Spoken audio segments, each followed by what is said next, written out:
بسم اللہ الرحمن الرحیم. السلام علیکم ورحمۃ اللہ وبرکاتہ. Welcome to another very interesting episode of the M A podcast. اور آج ہمیشہ کی طرح میرے ساتھ ماشاء اللہ شیخ ڈاکٹر حماد لکھوی موجود ہیں. ٹاپک آج کا بہت انٹرسٹنگ ہے. آئی نو کہ اس کے بارے میں مختلف ویوز ہیں مسلمانوں کو لے کے. ٹی وی چینلز میں ہم بہت زیادہ دیکھتے ہیں کہ علم الاعداد کی بہت بات ہوتی ہے, پریڈکشنز ہوتی ہیں. لوگ کہتے ہیں کہ دیکھیں کچھ پریڈکشن سچ بھی ثابت ہوتی ہیں.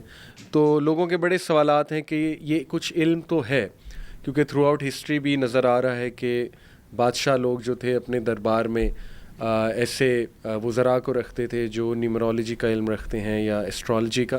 تو ظاہر ہے کہ لوگوں کے ذہن میں کافی اس حوالے سے سوالات ہیں. اور یہ کہ اسلام کے حوالے سے کیا اوپینین پایا جاتا ہے نیومرولوجی ایسٹرالوجی کا. تو الحمدللہ جی, ہو بیٹر دین ڈاکٹر صاحب. السلام علیکم ورحمۃ اللہ وبرکاتہ. جی وعلیکم السلام ورحمۃ خیریت سے اللہ. شیخ؟ جی اللہ کا شکر الحمد. جزاک اللہ شیخ, ہمیشہ کی طرح آپ نے ٹائم دیا, آپ نے جوائن کیا, اللہ آپ سے قبول کرے. تو شیخ جو ٹاپک ہے ایسٹرالوجی اور نیومرولوجی, جیسے میں نے کہا کہ ایون بہت سے دینی لوگ وہ بھی کبھی کبھی ایسے دلائل دیتے ہیں پامسٹری کے اوپر, ہاتھ دیکھنے کے اوپر یا ذائچہ نکلوانے کے حوالے سے. تو ایسا محسوس ہوتا ہے کہ شاید ان کے پاس کچھ قرآن و حدیث سے دلائل ہیں, اس لیے وہ اتنے پختہ ہیں ان چیزوں کو لے کے. تو اس حوالے سے کچھ سوالات میرے پاس ہیں, انشاءاللہ میں شروع کرتا ہوں. سب سے پہلے شیخ سوال یہ کہ جیسا میں نے انٹرو میں بھی بتایا کہ یہ علم محسوس تو ایسا ہوتا ہے کہ یہ ایک برانچ آف نالج ہے, اور یہ علم ایگزسٹ بھی کر رہا ہے تھرو آؤٹ ہسٹری.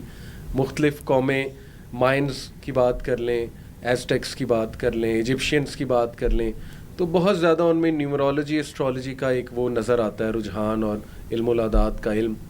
تو باقی میں نے جیسے کہا کہ ایون مسلم جو بادشاہ گزرے ہیں وہ بھی کاہنوں کو رکھا کرتے تھے اپنے پاس, یہ جو فیوچر ٹیلرز ہوتے ہیں, پریڈکشنز دینے والے ہوتے ہیں.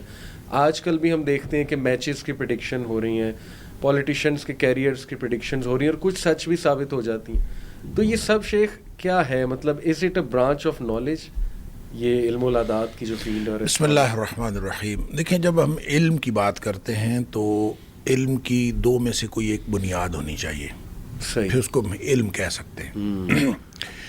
پہلی بنیاد تو یہ ہے کہ وہ منزل من اللہ ہو, اللہ کی طرف سے نازل ہوا ہو, تو ہم اس کو علم کہہ سکتے ہیں. ٹھیک ہے.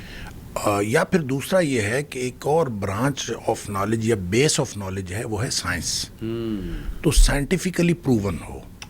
تو جو دونوں باتوں میں نہیں ہے, نہ سائنٹیفکلی پروون ہے اور نہ ہی وہ نازل شدہ ہے, اس کو ہم علم نہیں کہہ سکتے. وہ قیافہ ہو سکتا ہے, وہ تک بندی ہو سکتی ہے, وہ کسی کی اپنی ذاتی طبیعت, مزاج, اس کو آپ جو مرضی نام دیں, جی, لیکن وہ اس کو علم نہیں کہہ سکتے. بالکل ٹھیک. علم کے لیے کوئی بنیاد ہونی چاہیے. سبحان اللہ. اور سائنسی طور پر بھی ایسی کوئی اگر کوئی ایسا علم جو پریڈکشن کے لیے یا مستقبل بینی کے لیے وہ سائنسی بنیاد رکھتا ہے, جی, تو ہم سائنسی طور پر اس کو علم سمجھ لیں گے. شریعت اگرچہ اس کو مانے یا نہ مانے, دیکھیں شریعت کسی علم کے اوپر حرام یا حلال کا فتویٰ تو لگا سکتی ہے, جی, لیکن کسی علم کے وجود کے اوپر کوئی سوال نہیں اٹھا سکتی اگر کوئی ایسا علم کوئی بنیاد رکھتا ہو. بالکل ٹھیک. تو جب ہم نیومرولوجی کی بات کریں یا ایسٹرالوجی کی بات کریں, تو اگر اس کی کوئی ایسی بنیاد ہے جو سائنٹیفکلی پروون ہے تو ہم اس کو علم کہیں گے.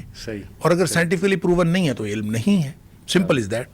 یہ تو آپ نے پوڈ کاسٹ ہی مطلب ختم یہاں پہ کر دینا چاہیے. ماشاءاللہ اتنا کمپریہنسولی آپ نے مطلب لٹرلی سمندر کو کوزے میں بند کرنے والی بات ہے کہ ایک وہ اللہ کی طرف سے ریویلڈ ہو, دوسرا ایک کہ چلو جو سائنس ہم نے بنائی ہے, سائنٹیفک میتھڈ ہے, کم از کم اس کے مطابق ثابت ہو. تو سر یہ میرے سامنے ایک آرٹیکل بھی ہے